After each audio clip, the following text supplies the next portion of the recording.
Donc nous sommes réunis pour envisager comment on peut développer les pratiques de lecture, aussi bien dans les structures scolaires, éducation nationale, que dans les structures hors scolaires, les accueils de loisirs et tout autre lieu. Le but étant de développer la lecture. Alors, normalement c'est une table ronde, donc tout à l'heure nous irons discuter dans ce patio là-bas qui est en rond justement, mais juste pour se chauffer un petit peu, je vous propose un petit film qui va montrer justement des intervenants qui s'expriment sur comment ils font eux pour développer la lecture là où ils sont, et après bien ce sera à chacun de vous de dire comment vous faites vous pour développer la lecture là où vous êtes, avec votre fonction particulière et avec votre institution. Voilà, on fait partir.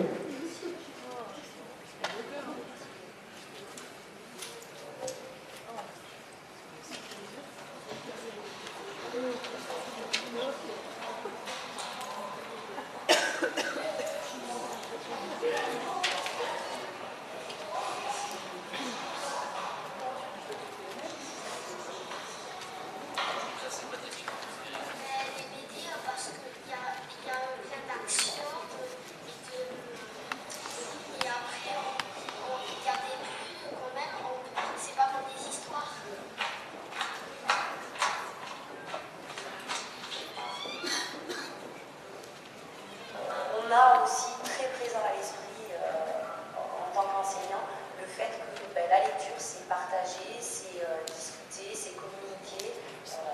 On essaye en tout cas de favoriser ça, même si à certains moments, effectivement, on valide ou pas des acquis.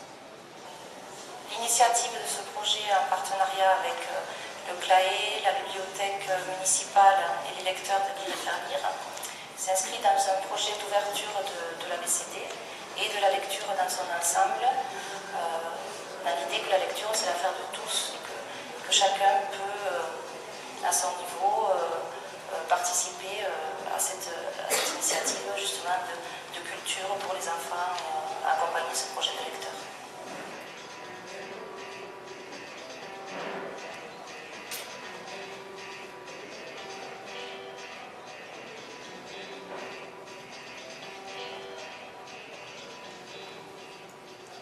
On a créé une structure qui est le conseil de coopérative où sont représentés tous les intervenants de l'école, à savoir les enseignants, les élèves, les membres de la LAE et tout membre associé qui veut y participer. Et c'est au cours de ces réunions qu'on a décidé, à la demande des enfants, d'ouvrir l'ABCD sur toute la journée. L'objectif étant pour nous d'éviter les ruptures dans l'espace, c'est-à-dire que tout était accessible à tout moment, et d'éviter les ruptures dans le temps.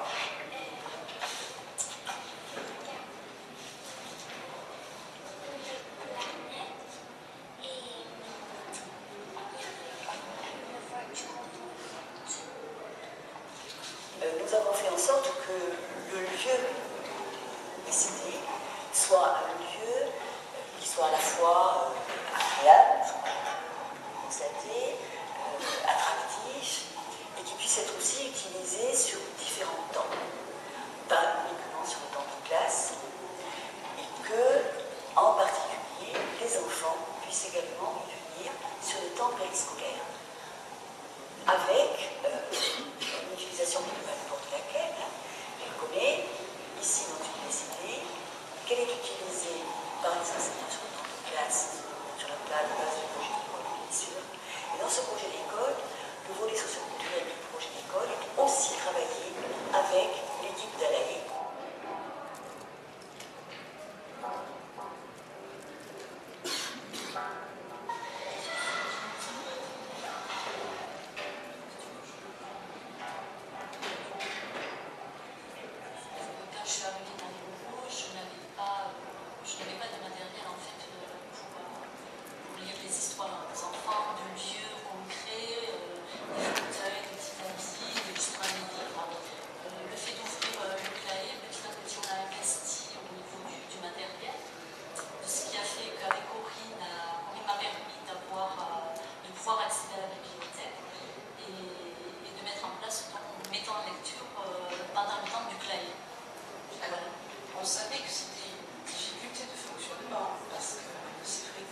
conseil de coopérative, c'est l'organisme de régulation qui permet en quelque sorte de gérer les problèmes liés à l'utilisation différente d'un même local, d'un même outil qui est le livre, en état différent.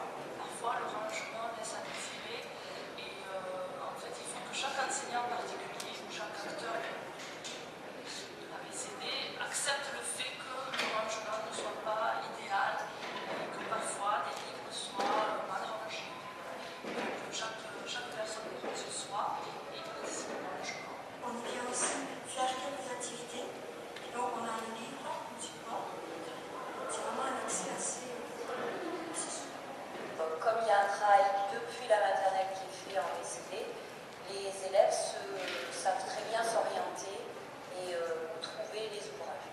Après, suivant les projets que l'on a et les activités qu'on fait en classe, nous arrivons à venir faire des recherches en BCD pour une activité bien précise en classe. La BCD est un lieu d'échange, de production, de rencontres qui se font au-delà de ce que l'enseignant pourrait amener dans le lieu. C'est un lieu de ressources dont tous peuvent bénéficier à un moment donné, que ce soit dans la classe ou à l'extérieur de la classe. C'est comment fonctionne l'ABCD, comment je range les livres, comment je me comporte dans l'ABCD.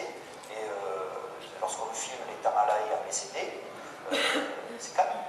Les enfants sont posés, ils peuvent mener d'autres activités que toucher un livre. Ça peut être dessiner à partir d'un livre, ça peut être faire une partie d'échelle à côté de quelqu'un qui lit. Voilà, c'est un centre de vie avec des règles précises qui sont communes à tous les temps de la journée. Déjà, pour donner une place au cahier, c'était pas évident dans notre configuration d'école. On l'a donné. Voilà, et ça a été accepté, ça a été porté, on a fait évoluer. C'est tout le temps dans un dialogue et dans une vigilance des difficultés de l'un et de l'autre dans l'organisation. Respecter le travail de chacun. Et on se rend compte finalement qu'il n'y a pas besoin et que malgré tout, on a quand même un terrain possible. La personne qui s'occupe de la bibliothèque, une petite bibliothèque, nous propose éventuellement quelques expositions qu'elle va présenter. Et à ce moment-là, nous prévoyons en avance de telles données pour éventuellement l'exploiter en classe. Et tous les enfants sont à voir cette exposition à la bibliothèque. Les enfants sont responsabilisés dès le départ, dès la maternelle.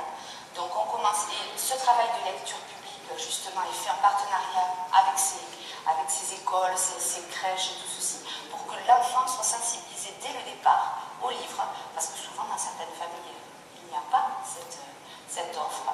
Et justement, nous la relayons comme ceci.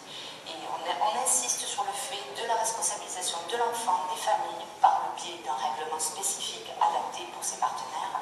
Et on voit qu'ils sont très très vite autonomes. L'intérêt d'avoir des lectures aussi avec le CLAE et avec des associations partenaires, c'est qu'ils vont aborder d'autres thèmes, d'autres auteurs, qui vont à un moment donné faire écho et mettre en résonance ce qui se passe dans la classe, et qui va participer à l'acquisition d'un savoir global sur l'auteur, sur le thème, sur le personnage du loup par exemple. Et ça a été une opportunité que d'avoir le CLAE auprès de ce projet-là et cette possibilité de faire venir, cette fois-ci, à l'intérieur de l'école, un partenaire extérieur. Au CLAE, on a pu faire appel à l'association Lire et Faire Lire. La personne s'appelle Danielle et elle venait une fois par semaine raconter des histoires aux enfants. Et c'est vrai que cette personne s'est associée au CLAE et à l'école pour raconter justement des histoires par rapport à notre projet et à nos thèmes. Je vais donc vous raconter une histoire de Rascal qui s'appelle Petit lapin. L'association met en rapport les lecteurs bénévoles avec des structures éducatives.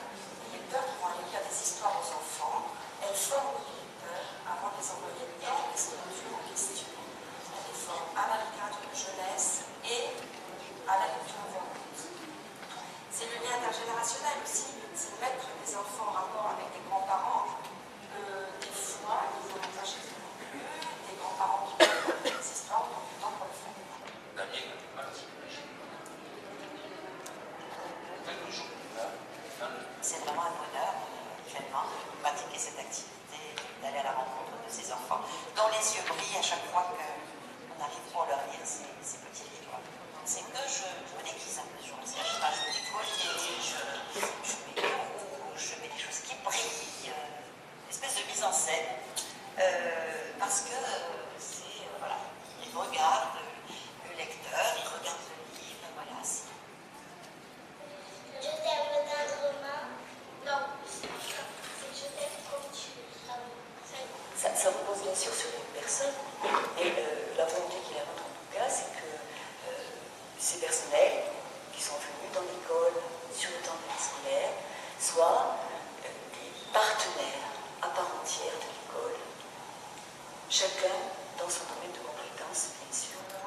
fonction, il ne va pas falloir dépasser certaines prérogatives qui appartiennent soit au CLAE, soit à l'école.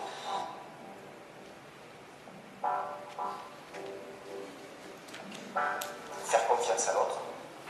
Moi, je pense que travailler avec l'autre, c'est apprendre. On apprend tous les jours, les élèves apprennent, la LAE apprend, il faut accepter les différences et partant de là, vivre naturellement. J'ai recopié le texte. Pourquoi?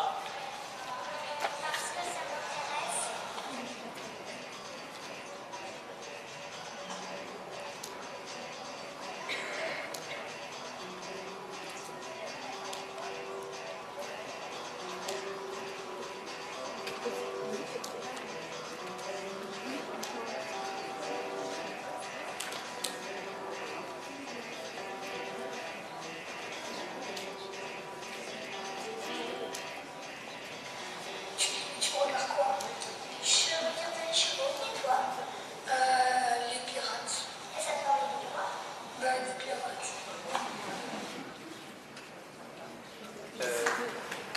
Je suis membre des Francas, donc association mouvement d'éducation laïque complémentaire de l'école publique, et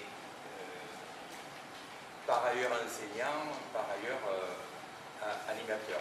Voilà, donc dans le papier qui vous a été distribué, ceux qui ne l'ont pas d'ailleurs peuvent le prendre ici, on peut faire tourner, hein. Voilà le papier. Plusieurs questions ont été posées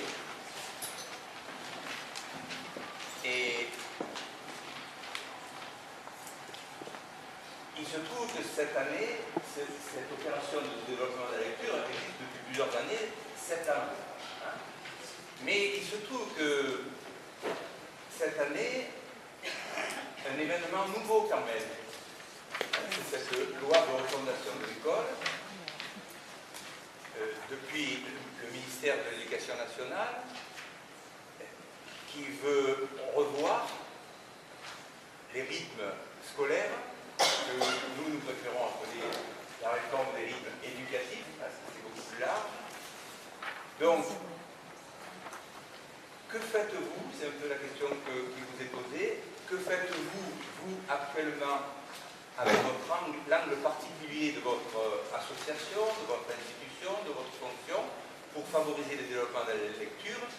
Et dans le cadre de cette réforme des rythmes éducatifs, pensez-vous que c'est une chance? Est-ce que ça va favoriser le développement de la culture, de la lecture?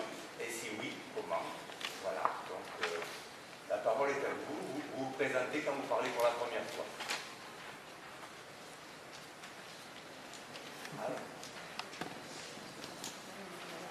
On sait qu'il y a plein de gens qui font plein de choses. Il y a plein de gens qui font plein de choses ici. Bon, alors je me présente. Je suis Madame Rousset, mais je fais partie d'une équipe qui s'occupe du musée de l'école publique de la Farnèse. Alors, notre musée de l'école publique, je ne sais pas si tout le monde le connaît, fait des actions temporaires.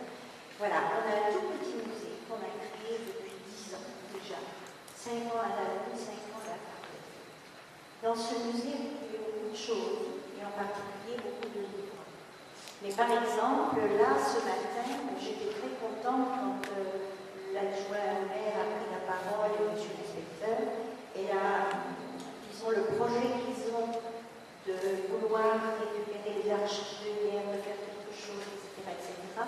Nous, il y a longtemps que les enseignants l'ont fait, et si vous avez le temps passé sur votre stand, vous verrez qu'on a sorti des monographies de villages qui ont été faits au XIXe siècle par les enseignants, puis après par les enfants dans le cadre des activités d'éveil.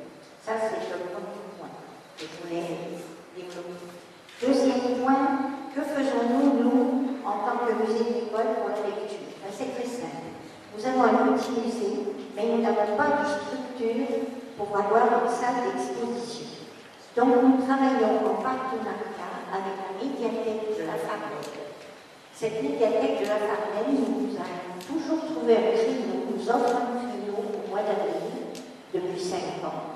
Et nous exposons certaines parties de nos stocks. Depuis 3 ans, les thèmes ont été les suivants. Les livres de prix. Donc, le livre, en tant que livre de prix, a intéressé les parents qui sont venus revoir avec nostalgie les beaux prix qu'ils recevaient quand ils étaient enfants, et les enfants et les élèves qui ont visité notre exposition. De plus, il est évident que chaque fois que nous faisons une exposition, les jeunes femmes qui s'occupent des responsables de la médiathèque trouvent le moyen de mettre dans les vitrines de la médiathèque des livres qui correspondent à ce que nous faisons et qu'eux aussi font des ateliers d'animation avec les élèves qu'elles reçoivent. Ça n'est pas nous qui dirigeons, c'est elles. L'année dernière, nous avons fait des livres d'apprentissage de la lecture et de l'écriture du monde entier. C'est-à-dire qu'on avait à peu près 70 pays. Question, 70 pays? Oui, oui. 70 pays qu'on a exposés. 70 pays avec leur propre langage, leurs propres écritures, et ça a beaucoup intéressé enfants et parents. Et cette année, au mois d'avril, nous allons faire une exposition sur le livre de contes et son histoire, l'histoire du livre de contes. Et là, pareil, les dames de la médiathèque vont profiter de cette occasion pour aussi faire des lectures de contes, etc. Voilà ce que nous faisons au point de vue musée d'école. Maintenant, pour ce qui est, on a deux casquettes. Pour ce qui est de Jean-Pierre, je pense que M. Caron développera ce qu'on fait au point de vue Jean-Pierre. Voilà. La commission du développement durable, une manifestation qui existe depuis 2003, donc déjà un certain nombre d'années que nous venons nous réunir ici, avec toujours le même objectif, à savoir faire en sorte que la lecture ne soit pas confinée à un exercice scolaire, mais déborder entre guillemets l'école et que l'enfant puisse s'en emparer dans sa vie sociale, sa vie familiale et sa vie autonome. Puisque apprendre à lire n'est pas seulement un apprentissage comme un autre, c'est aussi une entrée dans la culture, une entrée dans la société et quelque part un accès à l'histoire de l'humanité. Donc c'est fort un peu de cette conviction première que la lecture n'est pas seulement l'affaire de l'école, mais que pour pouvoir réellement être un lecteur, pouvoir lire dans sa vie de tous les jours. C'est fort de cette conviction première qu'on a agrégée au fil des années. Vous savez aussi que Franca était un des premiers pionniers du public. Le CDDP était là également depuis le début. Enfin, la DGS à l'époque s'appelait la DGS. Enfin, depuis quelques années, on a fait ce langage. Ça avait été créé sous le ministère de, non pas Jules, mais Luc Ferry, qui avait créé un plan de lutte, de prévention contre l'illettrisme. Et puis on a continué contre vents et marées, j'allais dire, de façon militante, à se réunir tous les ans pour faire un point sur un thème, comment faire en sorte que tous ensemble, on puisse favoriser la lecture. Cette année, le titre, c'est le livre au cœur. Alors le livre au cœur, c'est-à-dire que vous montrez que d'abord, on aime le livre, on le porte dans notre cœur. Quand je dis le livre, c'est le vrai livre. Celui, j'allais dire, en chair et en os, enfin, en papier, en colle, en encre, en odeur, le vrai livre. Celui-là, on l'aime, on voudrait qu'il demeure au cœur de l'école.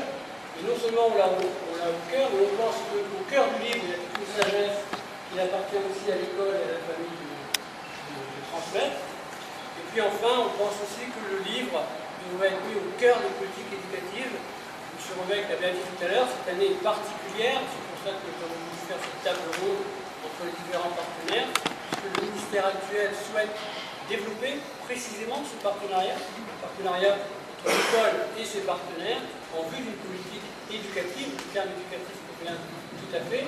Et alors, ce qui m'a un petit peu interpellé, c'est qu'on fait appel énormément aux espaces ludiques, à l'éducation physique et sportive. Je n'ai rien contre le sport, mais bon, on oriente les choses vers le sport, les espaces ludiques, éventuellement se poudrer d'un zeste de culture, mais le livre et la bibliothèque semble un peu oubliée. Or, il y a dans nos écoles un lieu qui s'appelle la BCD, qui doit être réactivé. Vous avez vu tout à l'heure dans le film, on en parlait. L'école n'est pas seule, elle a des partenaires. Ici, on a le CLAE, ici, on a les Francas, on a la Fédération laïque, on a le Pousquet avec M. Marcy. On est un ensemble de partenaires, des médiathèques, bien sûr, soit du bar, soit départementales, soit des médiathèques communales. Tous ces partenaires doivent pouvoir se retrouver ensemble dans le même projet éducatif pour faire en sorte que la lecture ne soit pas un simple exercice scolaire. Voilà. Quoi nous œuvrons. Et je ne vais pas parler d'énergie slave, mais tout à l'heure, il nous fait une démonstration de la façon dont on peut passer du livre et du savoir écrit dans les livres à un savoir vivant, incarné et tout en parole. Voilà pour l'instant. D'accord. Et le plaisir du monde. Voilà, donc les choses sont posées. Alors, on a déjà entendu un témoignage. Donc, à d'autres personnes. Alors, je demanderai donc deux choses. Parler suffisamment haut, qu'on vous entende bien. Nous, je crois qu'on ne va pas l'utiliser. Ah, parce que... Ah, vous essayez de le régler, d'accord. Bon, si éventuellement ça résonnait moins, mais sinon on s'entend, on est assez proche, on s'entend. Voilà, je vous demandais donc, d'intervenir à voix assez haute, mais s'il vous plaît, pas trop longtemps pour qu'on puisse être nombreux à intervenir. Alors bonjour, Monsieur Cardon m'a présenté, Nicolas Marcy, c'est la FEE, une association qui, non pas fait les actions, mais aide les associations ou les villes à mettre en place des clubs de lecture et d'écriture au cours préparatoire.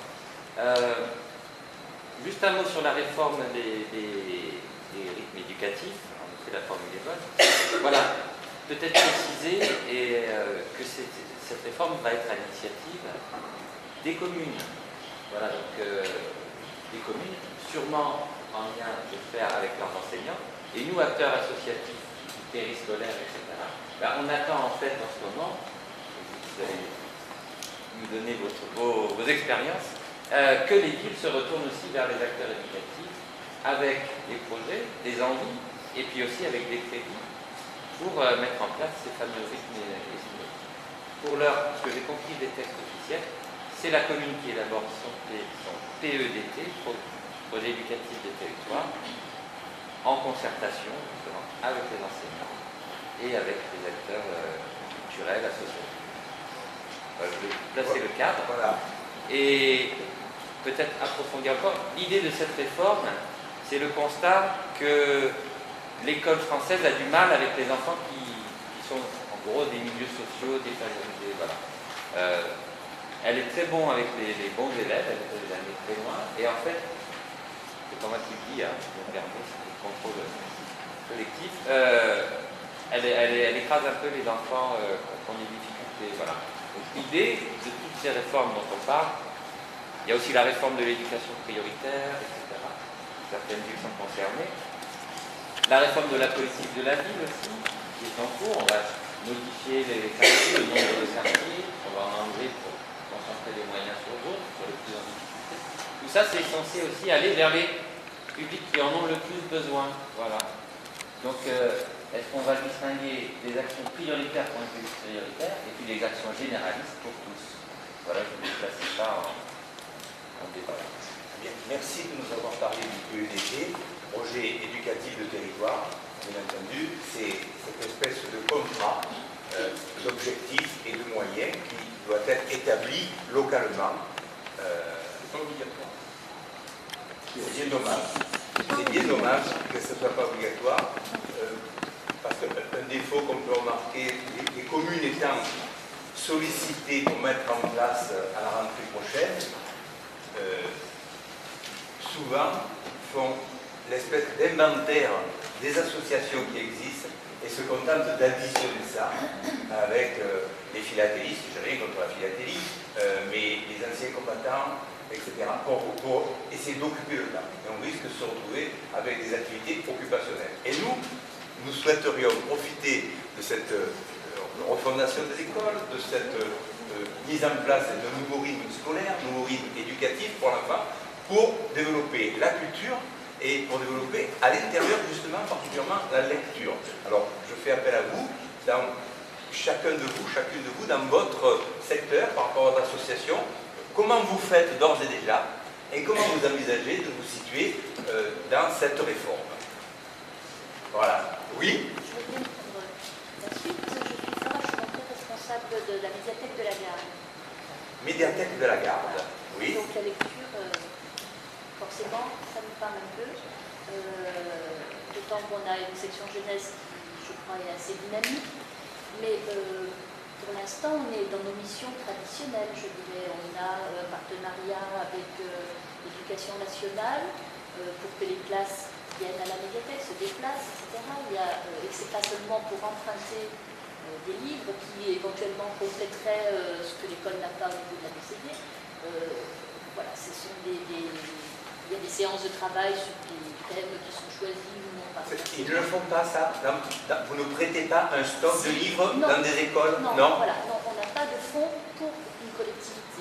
Donc, vous prêtez à titre individuel? Voilà, au titre individuel, en fonction des classes qui viennent. Il n'y a pas de fonds propres pour les écoles, parce que les écoles, en principe, ont leur propre BCD, leur propre moyens pour alimenter ces BCD. Et je pense que les choses sont bien dissociées, enfin, tout au moins à la Garde.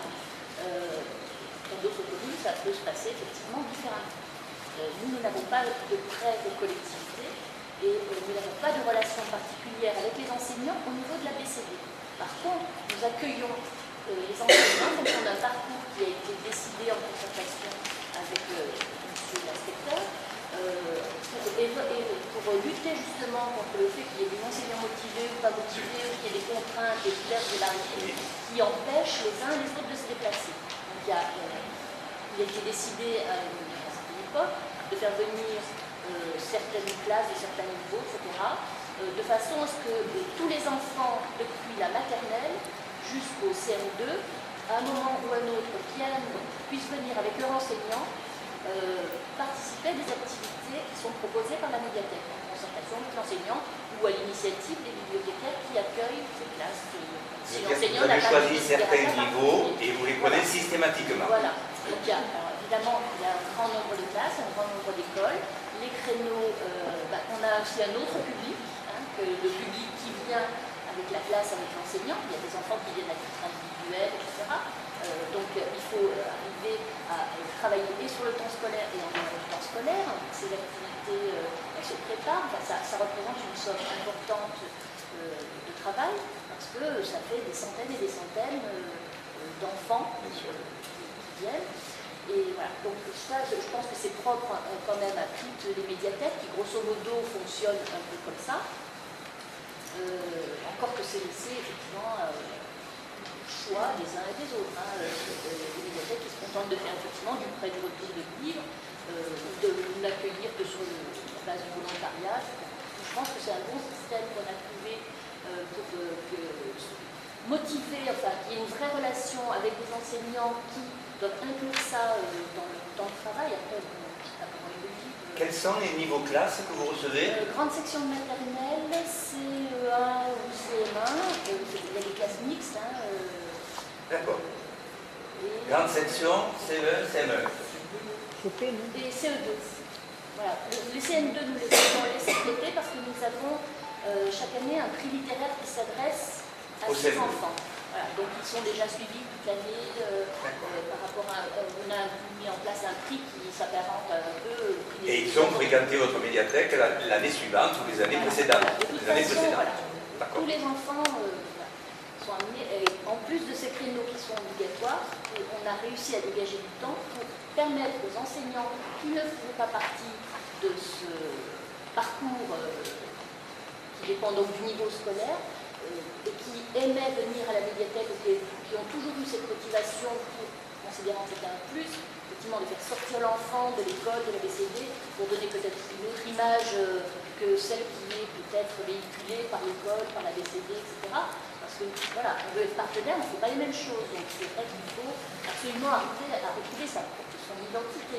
C'est ce que je trouvais intéressant tout à l'heure dans le film qui était présenté avec le Claé, ouvert, etc. Chacun a ses compétences, chacun a effectivement un rôle à jouer.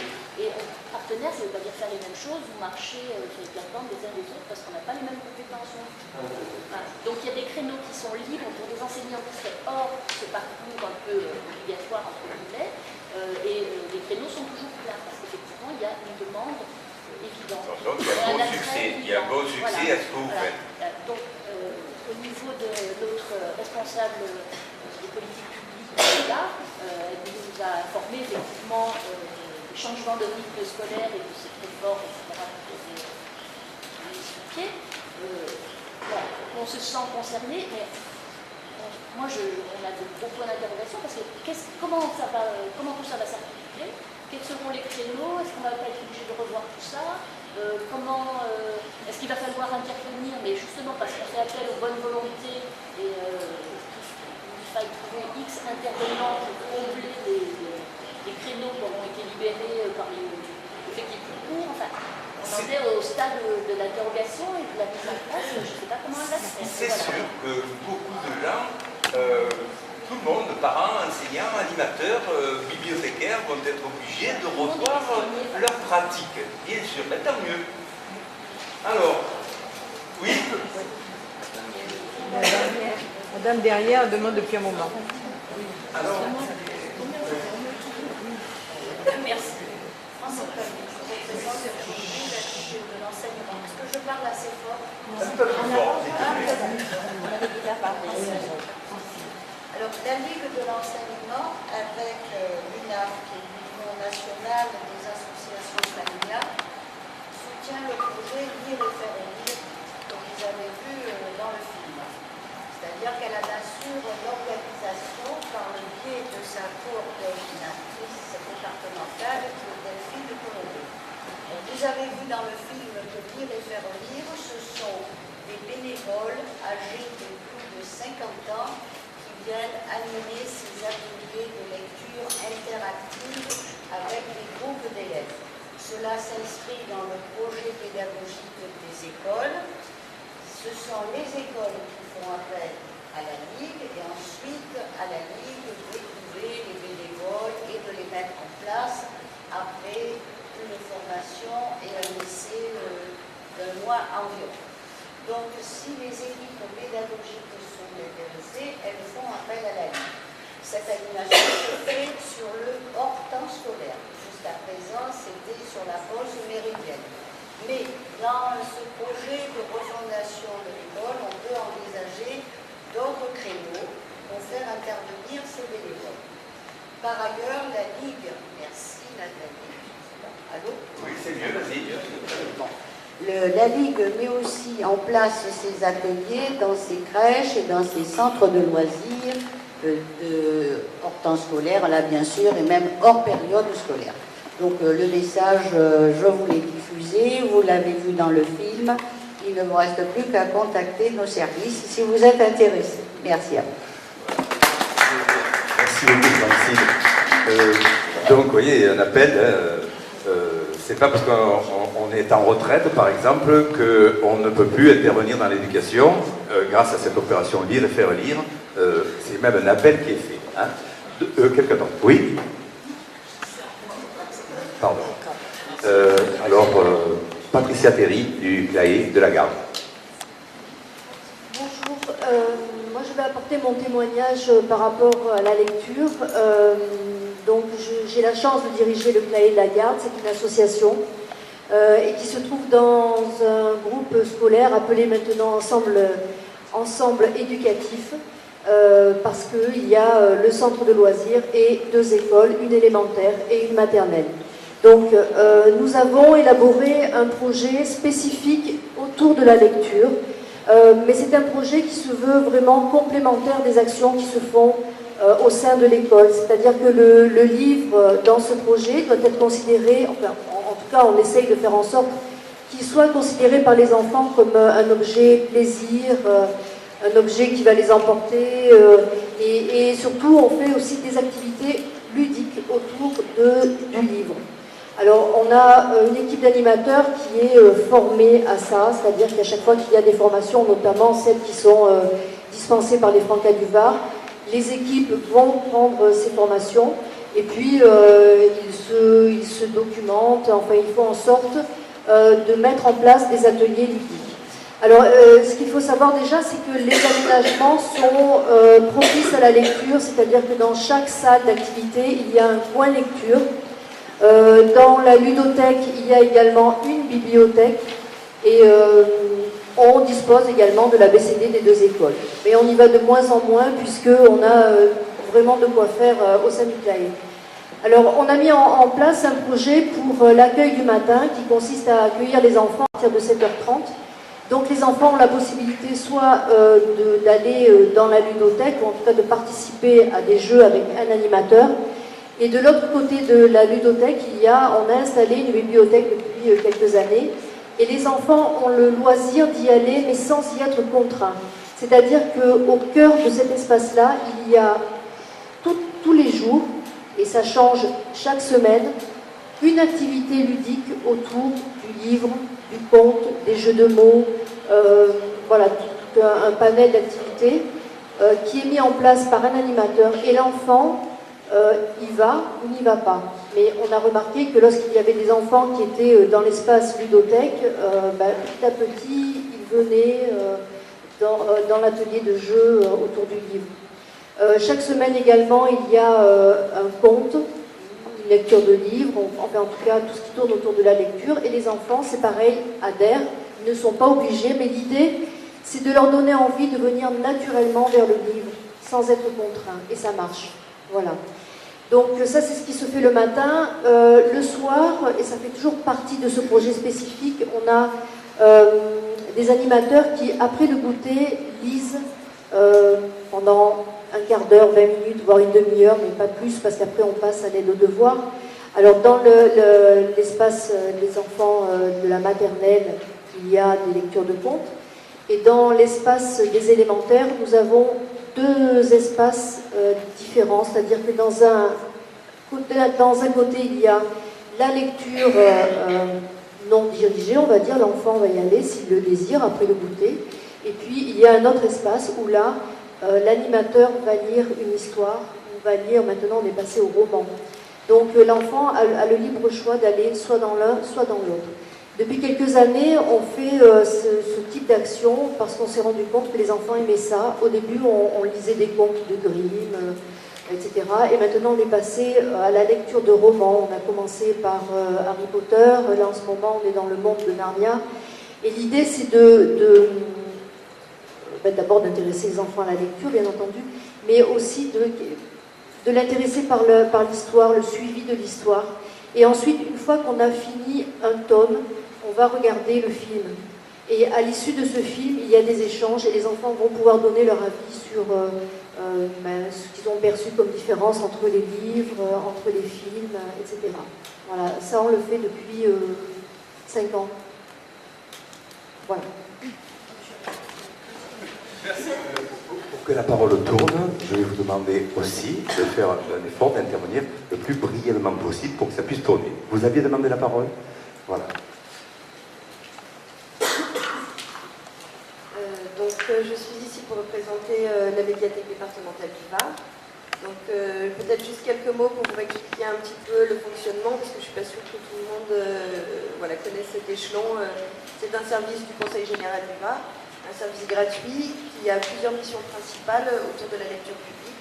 Une mission de desserte de documents, une mission d'action culturelle, une mission de formation et une mission d'expertise et de conseil. Donc très rapidement, au niveau de la desserte, nous desservions jusqu'aux inondations jusqu'en 2010 à la fois les bibliothèques, des centres de loisirs, des crèches et des écoles. Malheureusement, le contexte financier étant ce qu'il est aujourd'hui depuis quelques années, nous ne desservons aujourd'hui plus que des bibliothèques. Voilà, des bibliothèques qui se trouvent sur le territoire, donc à l'échelle du département. Donc ça nous fait environ une centaine de bibliothèques à couvrir. En termes d'action culturelle, nous offrons la possibilité aux médiathèques d'emprunter des outils d'action culturelle, donc autant des valises thématiques que des expositions.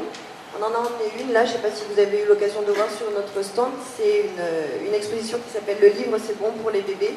C'est une exposition qui est produite par l'association Access et qui comprend quelques panneaux et en même temps une bibliographie accompagnatrice d'albums documentaires sur des thématiques différentes. Ensuite, on a une mission de formation Donc effectivement, cette formation de qui? Quel est le public? formation des professionnels, des bibliothèques. Voilà, c'est vrai que là, nous, vous avez parlé de choses extrêmement concrètes, directement en rapport avec les enfants. Nous, on est à un échelon un petit peu différent, puisqu'on travaille avec des professionnels uniquement. Donc on est une bibliothèque ressource, un lieu ressource pour les bibliothèques du département. Donc la formation, elle s'adresse à la fois aux élus, des communes qui veulent participer, mais essentiellement aux bénévoles et aux bibliothécaires qui travaillent sur le terrain tous les jours. Donc cette année, en rapport avec la réforme et les questionnements que tout le monde se pose, sur notre catalogue, nous avons plusieurs temps qui sont très importants sur cette thématique. On a donc au mois de mars des livres C'est bon pour les bébés, une formation de 2 jours sur bibliothèque et rythme scolaire. Et également, il nous semble que la bibliothèque étant un lieu social aussi extrêmement important, on a mis en place avec une plasticienne et médiatrice une formation, un lieu pour tous et pour chacun. Il y a également une journée d'études qui a été organisée le 2 avril avec un certain nombre de partenaires, dont la thématique principale est refonder le lien entre école et lecture publique. Voilà. Dans la continuité de ces journées, effectivement, en partenariat avec un certain nombre de personnes qui se trouvent ici. Et donc, il y a pas mal d'intervenants. C'est une journée qui va être très, très riche. On a, alors rapidement, l'histoire des liens entre école et bibliothèque, la sociologie des jeunes et la lecture, les troubles de la lecture, pédagogie et lecture. Enfin, voilà, je crois qu'on est au cœur des thématiques qu'on est en train d'aborder aujourd'hui. En étant un petit peu plus précis, par rapport au positionnement des directeurs de bibliothèques départementales de près, je crois qu'on est tous à peu près d'accord pour se dire que cette réforme est vraiment une occasion pour les bibliothèques de se recentrer sur leur action et de déterminer de nouvelles actions pour un public spécifique qui est l'enfant. Par contre, on a tous beaucoup d'interrogations parce qu'il va y avoir une transformation essentielle, comme vous le disiez tout à l'heure, à la fois sur l'aménagement des espaces dans les bibliothèques, les questions de budget et de personnel évidemment, les horaires d'ouverture, enfin toutes ces questions qu'on n'a pas encore auxquelles on n'a pas encore trouvé de réponse. Par contre, ce qui est sûr, c'est que le positionnement de toutes les associations de bibliothécaires et que cette réforme est une chance pour nous de nous recentrer au niveau du dispositif et d'aider le combat contre l'illettrisme. Le fait que vous soyez à disposition, c'est une chance justement pour tous les enfants. Si cette réforme vous interpelle, vous interroge, vous fait envisager de nouvelles actions possibles, eh bien, c'est tant mieux pour les enfants, tant mieux pour le développement de la lecture. Oui. Je change juste un petit peu de lieu, hein, voilà, et puis après ça vient. Bonjour, je suis en charge de politique publique de la ville de la Garde, donc j'ai quelques personnels aujourd'hui qui sont présents, notamment le service jeunesse, la médiathèque, la personne qui est en charge du contrat éducatif local, et nous avons aussi le directeur de la maison des initiatives sociales d'un quartier qui fait partie des quartiers prioritaires, quartier CULS, comme on appelle ça. Et donc, dans le cadre de cette maison des initiatives sociales, et j'aimerais que ce soit lui qui l'explique, il y a une action envers les enfants par le biais d'un café du matin. On a pris un peu exemple sur le clavier de la Garde. Tu nous excuses, Patricia, mais... Vous avez bien raison. Je pense. Donc j'aimerais que M. Guézel parle de cette petite action qui a été menée aussi en partenariat avec Flora, qui est notre responsable de la médiathèque, donc qui est intervenue tout à l'heure, dans le cadre d'une association qu'on appelle le Relais du Mar, une association partenaire, puisque vous parlez d'action qui doit se développer. Et je pense que ça, c'est un bon exemple, donc j'aimerais qu'ils en parlent eux-mêmes. D'accord, très bien. Merci beaucoup. Comme prévu quand même, je vais donner la parole à vous qui l'avez demandé, et puis à vous. Hein? Ascasie, ma collaboratrice, c'est qu'effectivement, nous ne sommes pas ouverts au public, mais par contre, toutes les collectivités qui, elles, sont inscrites dans des bibliothèques municipales, donc de par notre commune, peuvent bénéficier des services de la médiathèque départementale. Nous avons un système de réservation en ligne. Nos outils d'animation peuvent transiter via les bibliothèques municipales. Et il peut y avoir aussi, par rapport à des projets spécifiques, des demandes particulières, c'est directement à notre direction. En fonction des projets, il y a quand même une certaine souplesse. Et je voudrais aussi signaler que par rapport à cette réforme des rythmes scolaires, que vous appelez rythme éducatif, il y a un point qui me paraît essentiel à aborder, c'est la formation, justement. Parce qu'on se tourne, les bibliothécaires sont impactés, mais les animateurs aussi, les associations. On va se trouver dans l'obligation dès septembre de faire des animations avec les enfants, mais il va falloir quand même bien qu'on se pose la question à un moment, de savoir quelles sont les qualifications de ces personnels, quelles sont leurs expériences, quels projets peuvent-ils mener, et là-dessus il y a quand même beaucoup de travail et beaucoup de questions encore.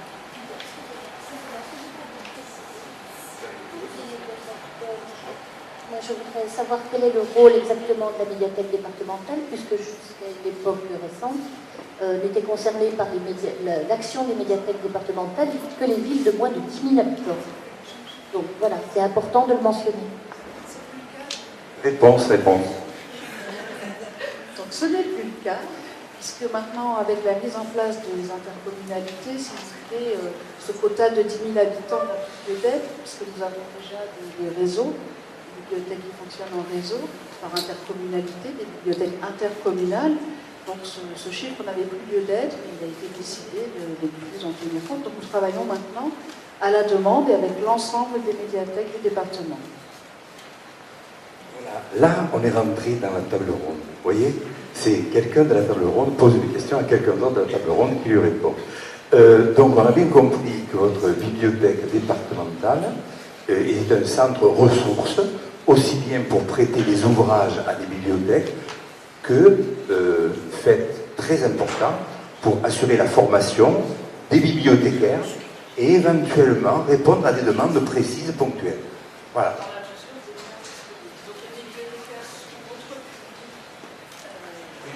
Privilégiés, mais il arrive qu'il reste aussi des places sur des stages de formation et qu'à la demande, on étudie les cas et les possibilités. Très bien, tout le monde a entendu ça. Hein, la qualité des personnes, des intervenants qui vont intervenir dans cette réforme des rythmes éducatifs, c'est très très très important. Tout à l'heure, dans le cadre de lire et faire lire, on a parlé que lire et faire lire assurer la formation des intervenants. Formation, si j'ai bien compris, en 2 temps, c'est-à-dire sur 2 domaines, connaissance de la littérature jeunesse, et puis capacité à oraliser de manière expressive, un peu théâtrale, un texte. Hein. Voilà. Oui, la garde. La garde est là.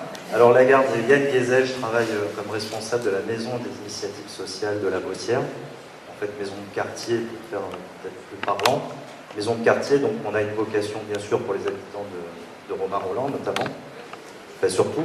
Et parmi les actions qu'on fait, effectivement, il y en a une qui a été une des premières, c'était de monter un café social au départ, avec la vocation de l'ouvrir librement, venir prendre un café social.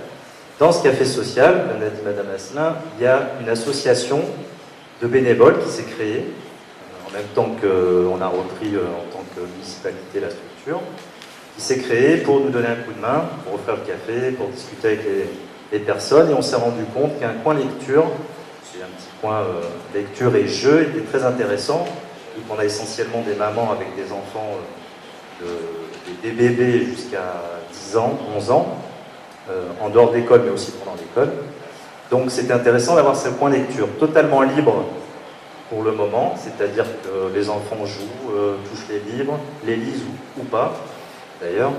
Donc totalement libre, avec une notion de liberté, sans demander aux parents, effectivement, d'aller les consulter, mais il y avait quand même cette idée de le mettre à disposition. Donc il y avait cet intérêt. Alors des fois, la liberté, justement, a cet intérêt, parce qu'on a toujours tendance, c'est une parenthèse en tant que moi, de l'animation, à vouloir monter des choses, des activités, mais du coup, de laisser un coin libre d'accès avait l'intérêt quand même.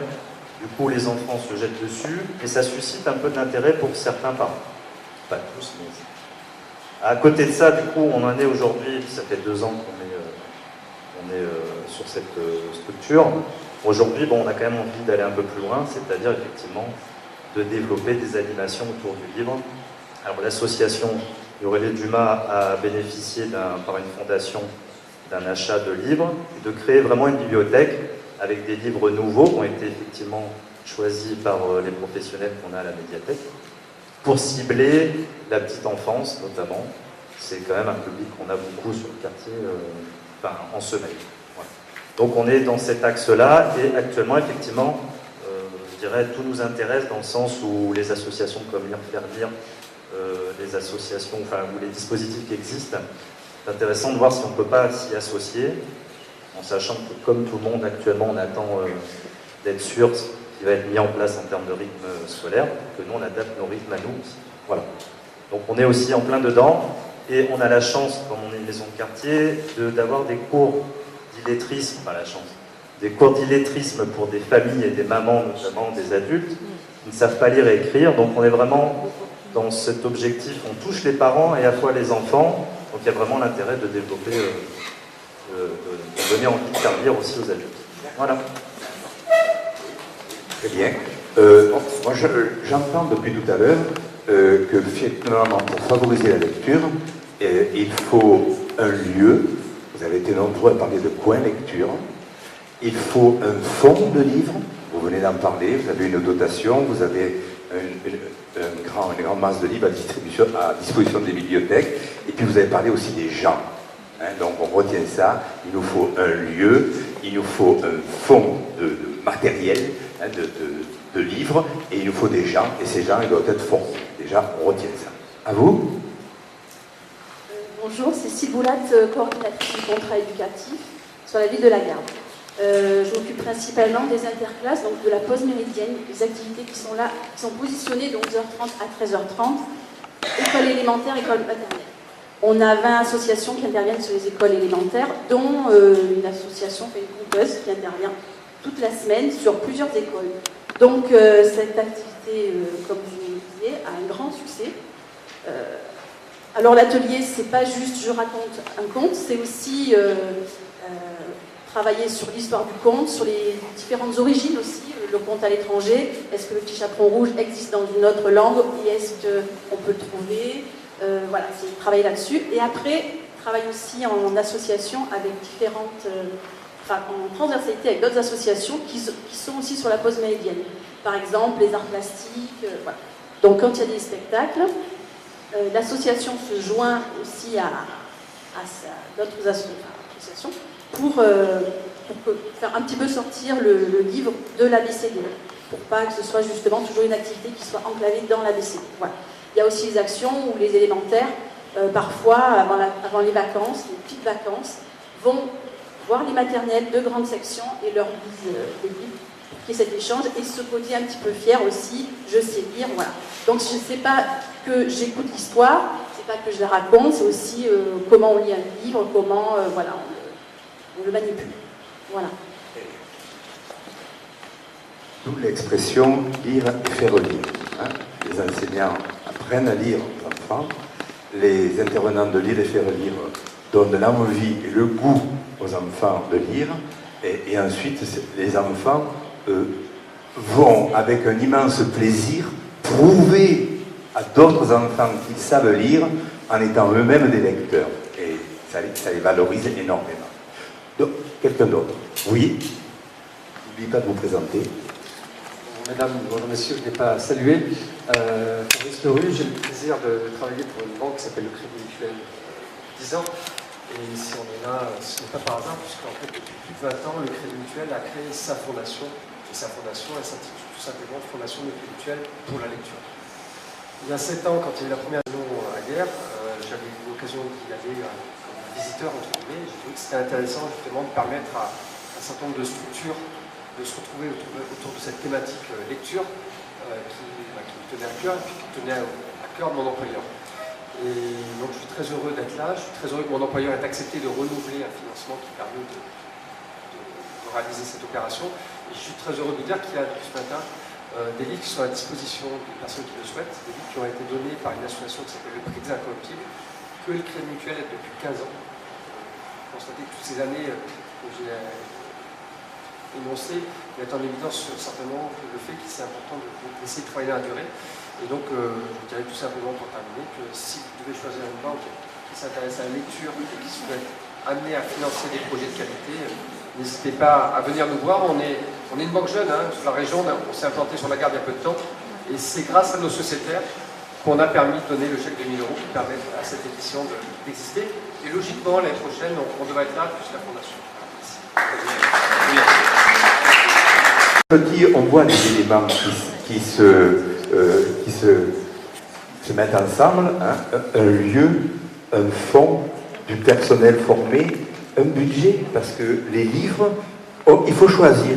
Les livres, soit on les protège et donc on évite qu'ils soient touchés, qu'ils soient pris, alors effectivement ils restent beaux mais ils n'ont pas été lus, soit ils sortent et alors forcément ils sont usés, écornés, abîmés, les pages tordues, certaines même déchirées, et il faut les remplacer. Et à ce moment-là, effectivement, des subventions, des fonds spéciaux dédiés à ça, c'est tout à fait utile. Donc, merci monsieur. Un mot encore. Justement, en parlant de fonds, j'ai oublié de dire, vous avez la possibilité de postuler au 9e concours Prévenir et lutter contre le lettrisme, qui est relancé, il y a 13 000 € à gagner. Très bien, merci. Donc les personnes intéressées pourront aller voir monsieur. Quelqu'un d'autre oui, monsieur. Oui. Très brièvement. Vous avez cité 5 points, je voudrais en rajouter un 6e. C'est l'alliance des enseignants avec les associations, l'alliance des associations et des enseignants avec les parents.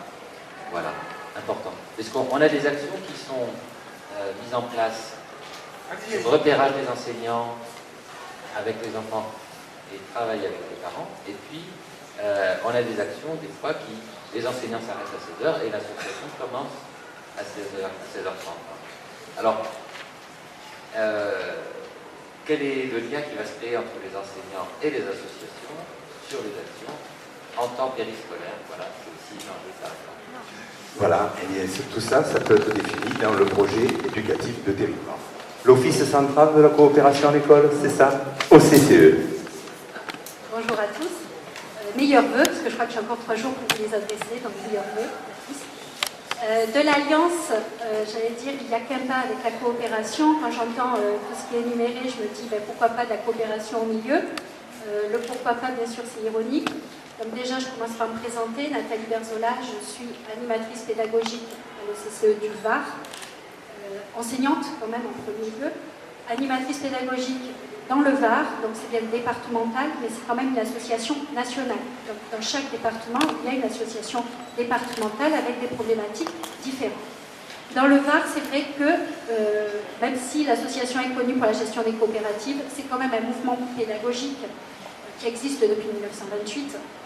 Et bien sûr, la problématique autour du livre, comme support d'interaction, bien sûr, pour nous, c'est très très important.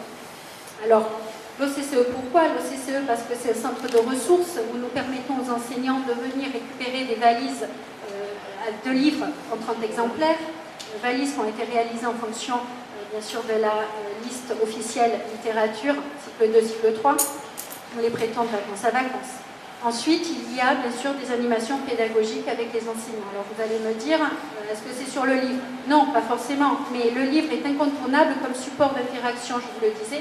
L'image comme à la base de la faculté de penser. Donc dans toutes nos animations, elles sont basées essentiellement sur des livres comme matériel, effectivement, et sur les images, notamment.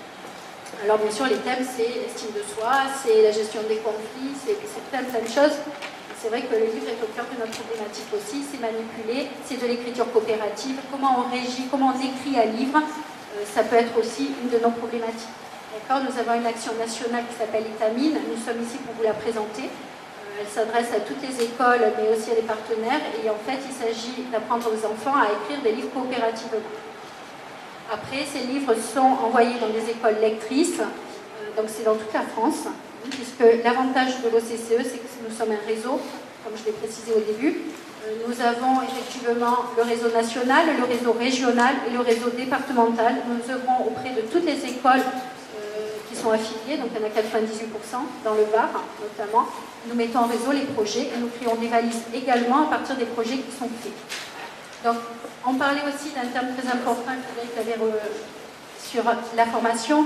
Bien sûr, les PEDT, on nous a sollicité puisque nous sommes association complémentaire d'enseignement comme beaucoup d'entre vous ici. Nous sommes donc habilités à travailler sur le temps scolaire et sur le temps périscolaire. Mais bien sûr, je suis seule animatrice pédagogique. Comment on peut se déplacer dans les écoles? Donc oui, la formation, oui, trouver des personnes qu'on peut former. On nous a sollicité, on nous a contacté, des communes nous contactent. Il faut trouver encore le personnel. Alors on s'est dit, pourquoi pas des étudiants en master. Mais là, on met le pied aussi avec les SP et les facs. Donc je crois que ça reste à définir. Nous sommes présents, on le dit haut et fort, à voir avec beaucoup d'interrogations comme tout le monde. Merci. Merci. Donc, le sigle, au revoir jeune fille. Voilà, ce sont des jeunes filles, si j'ai bien compris, qui sont animatrices et qui interviennent dans le cadre d'un centre social. C'est ça? Voilà, merci. Oui, on comprend. À bientôt. À bientôt autour du livre. Oui, voilà, donc merci à l'OCCE, en sigle OCCE, Office Central de la Coopération à l'École. Hein. Quelqu'un d'autre? Et n'hésitez pas à vous interpeller mutuellement, à vous questionner. Oui, à vous. Bonjour, Isabelle André, je suis animatrice du service animation jeunesse de Grimaud. Auprès des ados, puisqu'on n'a pas encore parlé des adolescents, j'organise donc un salon du livre avec la municipalité de Grimaud le 21 et 22 juin. Et donc la médiathèque départementale m'aide beaucoup dans son soutien et nous prête des expos et me forme également. Et les adolescents, je les emmène effectivement sur les salons du livre pour qu'ils aient un contact avec les auteurs. Et ensuite, ils sont vraiment au cœur du projet du salon du livre. Donc évidemment, les adolescents d'aujourd'hui sont surtout des ados qui manipulent les tablettes, tout ce qui est multimédia, les téléphones. C'est sans arrêt que je leur enlève le téléphone parce qu'ils font des SMS même pendant le club ado culturel le mercredi soir. Donc c'est un travail tout au long d'une année.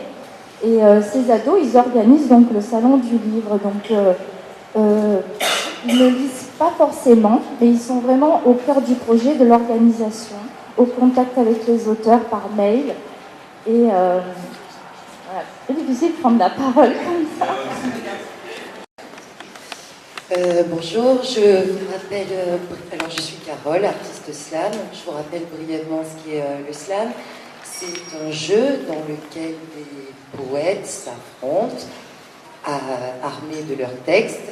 Il y a simplement 3 règles. Le texte doit être présenté a cappella, ça ne doit pas dépasser 3 minutes et il ne doit pas y avoir de costume ou d'accessoires. Voilà. Donc après, si vous avez des questions sur le pourquoi des règles, j'y reviendrai. Donc nous n'intervenons pas autour du livre, nous les faisons écrire.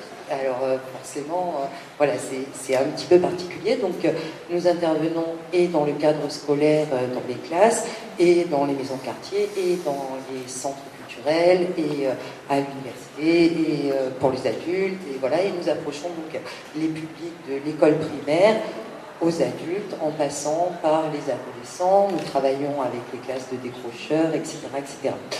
Donc la démarche est complètement à l'envers, c'est-à-dire qu'ils passent par l'oral, puisque c'est un art oral, ils passent par l'oral, tranquillement ils arrivent à écrire, puis bizarrement, une fois qu'on a écrit et qu'on partage sa poésie, sa musicalité, etc., on se penche sur ce que font les autres, donc ça peut être sur d'autres slammeurs, sur des rappeurs, et puis petit à petit, les rappeurs ont souvent des références littéraires dans leurs textes, et on vient au livre. Donc c'est une démarche qui fonctionne à l'envers de ce que vous proposez, mais qui est tout à fait complémentaire. Et voilà, je crois que la tienne. C'est lire et écrire. Lire et écrire. Hein. Voilà. Vous partez de l'oral pour aller à l'écriture, mais comme vous dites, ça fait référence à des écrits. Vous nous préparez pas une petite démonstration? Ah, oui. Je vais peut-être laisser le micro, mais par contre. Hein? Oui, puisque vous avez dit a cappella. A cappella. Donc je vais vous expliquer ce qu'est le slam. En slam, ça va être plus simple. Sophistiqué. Quand je ne suis qu'une enclume qui tente de s'envoler. Moi je suis un slam. Un slam pressé, griffonné, raturé, barbouillé sur un cahier d'écolier. Je me plante sur scène avec des colliers d'idées. Sous l'œil de la diversité humaine, je vais m'assumer. Je hais, appelle, interpelle, me pose et m'impose devant une assemblée.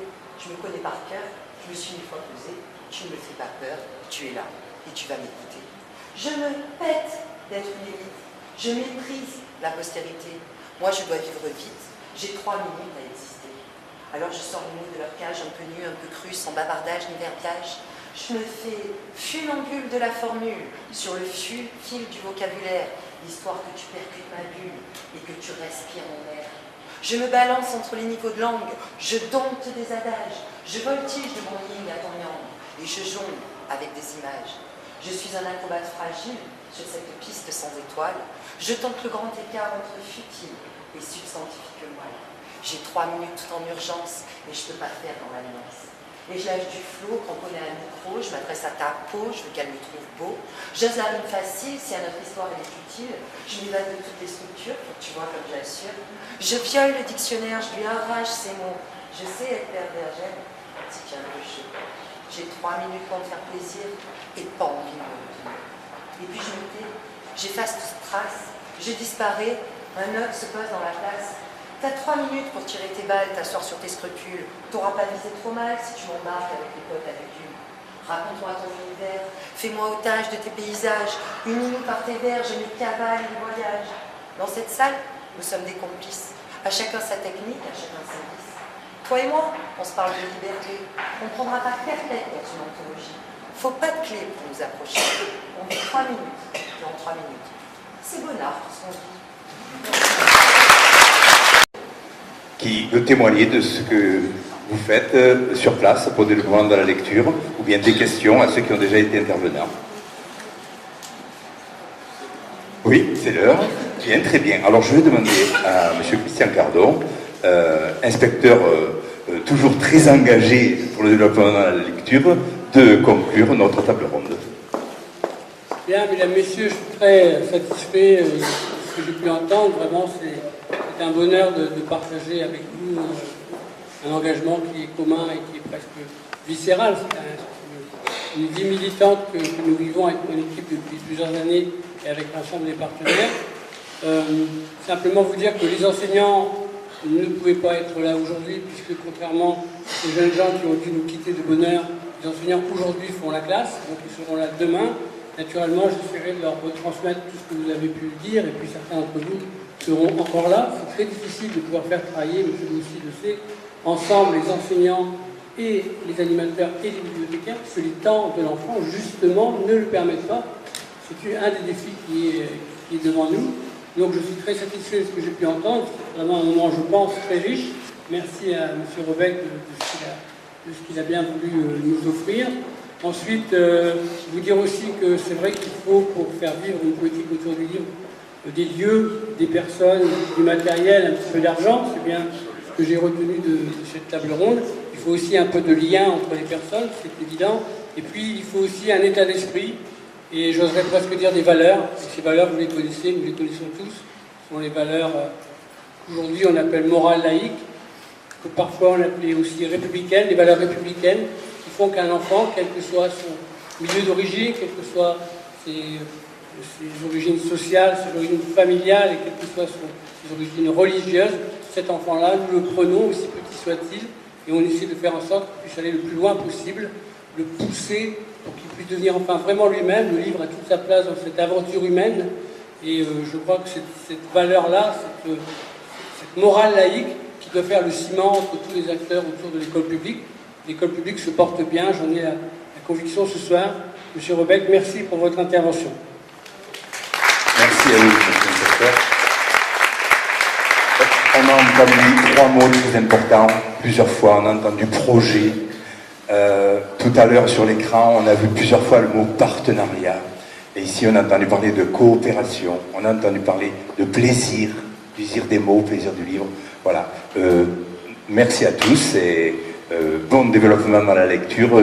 Chacun là où vous êtes avec... oui, encore une intervention, oui. Nous allons faire une petite démonstration. Nous allons faire une petite démonstration de Xen Slam. Le 7... Très volontiers, très volontiers. Plutôt par là, comme on vous voit tous. Hein. Quand vous voulez. JM, tu ne veux pas commencer? Allez. Alors, JM est la même chose, on est là pour partager des mots. Voilà, pour partager des mots, des idées. Donc moi je vais faire un texte qui est un peu semblable au tien, c'est différent. Le thème n'est pas pareil, donc vous allez voir dessus l'ambiance. L'écriture porte la vie à l'état d'une puissance non personnelle, celle qui a façonné mon personnage. Derrière ces heures de mélomane, poète ne sachant plus écrire, une vie plus proche du mélodrame, adolescent ne voulant plus sourire. Comment rire aux éclats qu'on conditionne dans l'indifférence, que je sois triste ou fou, je ne vois aucune différence.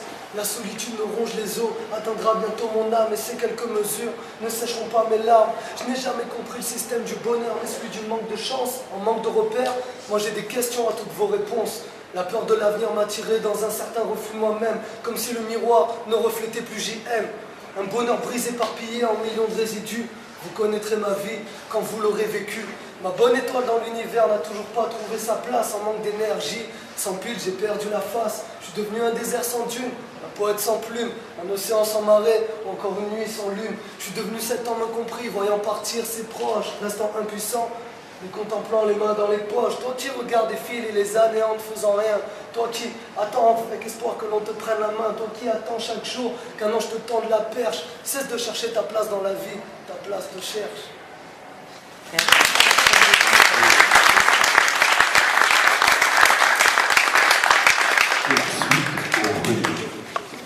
Dans un genre tout à fait différent.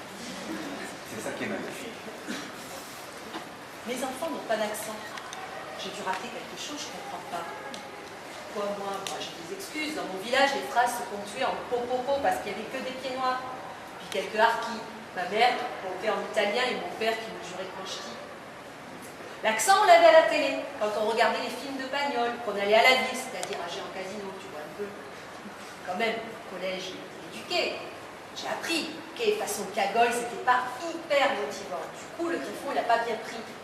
Et mes enfants, ils ont un père qui parle couramment le Toulonnais qui chante. Lui, quand il faut aller chercher Molinard, il n'envoie pas un ensuqué de Brignoles. Alors, qu'est-ce qui s'est passé? Moi, j'ai pas dit à Méliston qu'attention, s'ils étaient pas sages, ils finiraient comme Pasqua à la télévision ou comme Baudin sur France Inter. Parce que c'est sûr, ça fait peur. C'est vrai aussi que les films de Pagnol, on en a tellement bouffé quand on était petit que finalement, on s'en est fait une estoumagade. Et on s'en est fait une estoumagade pour au moins cette génération. Du coup, ça passait même plus à la télévision. On a tendance à oublier à quel point c'est. Alors voilà nos cigales, citant dans le folklore comme on patoche dans la bouillabaisse.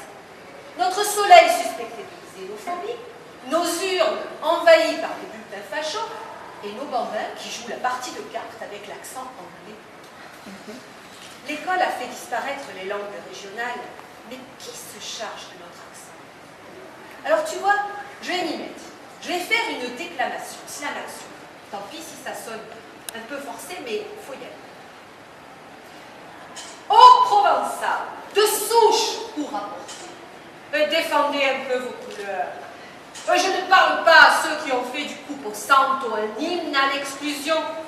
Je parle à ceux qui aiment le soleil, la plage, l'apéro du soir, la colline qui n'offre ses plus belles fleurs au printemps, la garrigue avec ses argelats aux herbes qui ne quittent pas, l'olivier chargé de perles noires et qui t'accueillerait bien dans ses branches pour que tu nuitrais un peu de son huile, la cigale, les cigales qui quand même nous ont fait caguer. Oui, les cigales qui font caguer tout l'été et qui te laissent fort dépourvu quand tu ne les entends plus, quant aux petites herbes de Provence. Eh bien, ça ne sert à rien que du coup ils se décarcassent, vu que t'as qu'à te baisser pour les ramasser.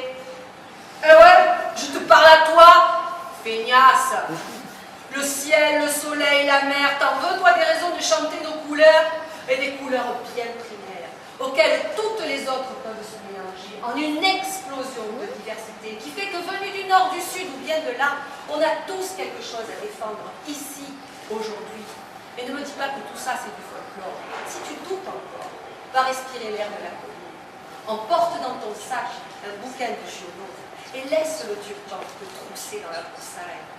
Alors, quand il t'aura tout agardé, eh ben on pourra en reparler.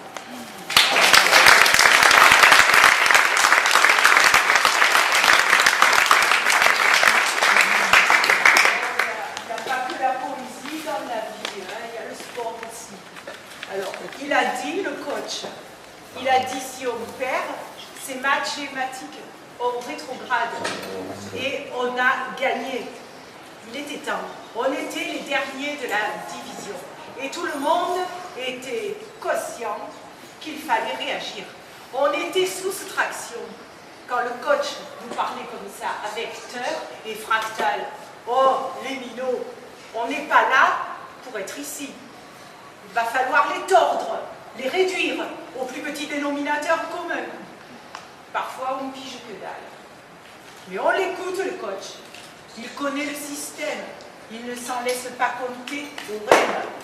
Il est probe, habilité par la Fédé. Pourtant, ça ne gêne pas de s'occuper d'une équipe comme la nôtre. Parce qu'il n'est pas comme tous ces coachs qui veulent faire du chiffre, qui te dissimulent ou te déciment mal. Et puis, qui intrigue. Oh non, maître.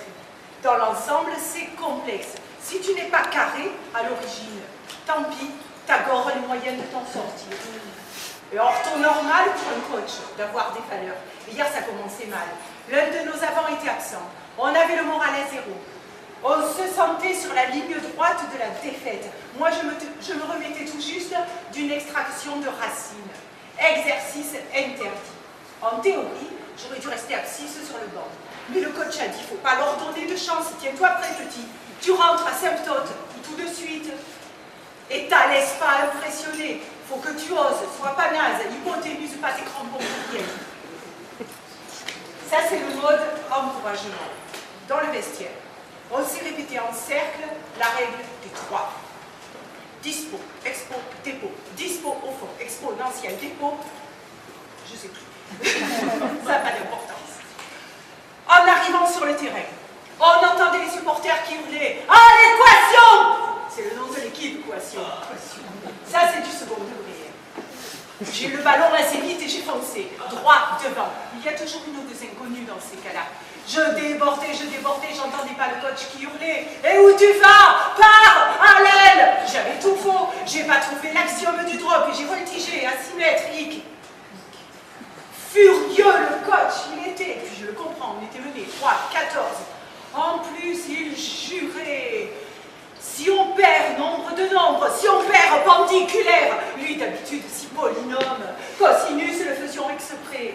Ensuite, tout a dérivé. Notre jeu est devenu léger, on maîtrise des balles, on a perforé leur défense de pair en pair, ils ont perdu leur repère et on a égalisé à la mi-temps. Puis on a doublé le score, juste à temps vers l'infini, grâce à nous deux joueurs néo-zélandais, Algo et Noga, ces deux-là, ils sont tant gentils, mais sur le terrain, quand ils arithmétique et toc et paf, ils marquent à tous les coups. Puissance 10, et voilà, on a gagné. Je te clique pas ensuite la fiesta dans les vestiaires. Et la troisième mi-temps. Comme quoi, une victoire, quelquefois, ça ne se calcule pas.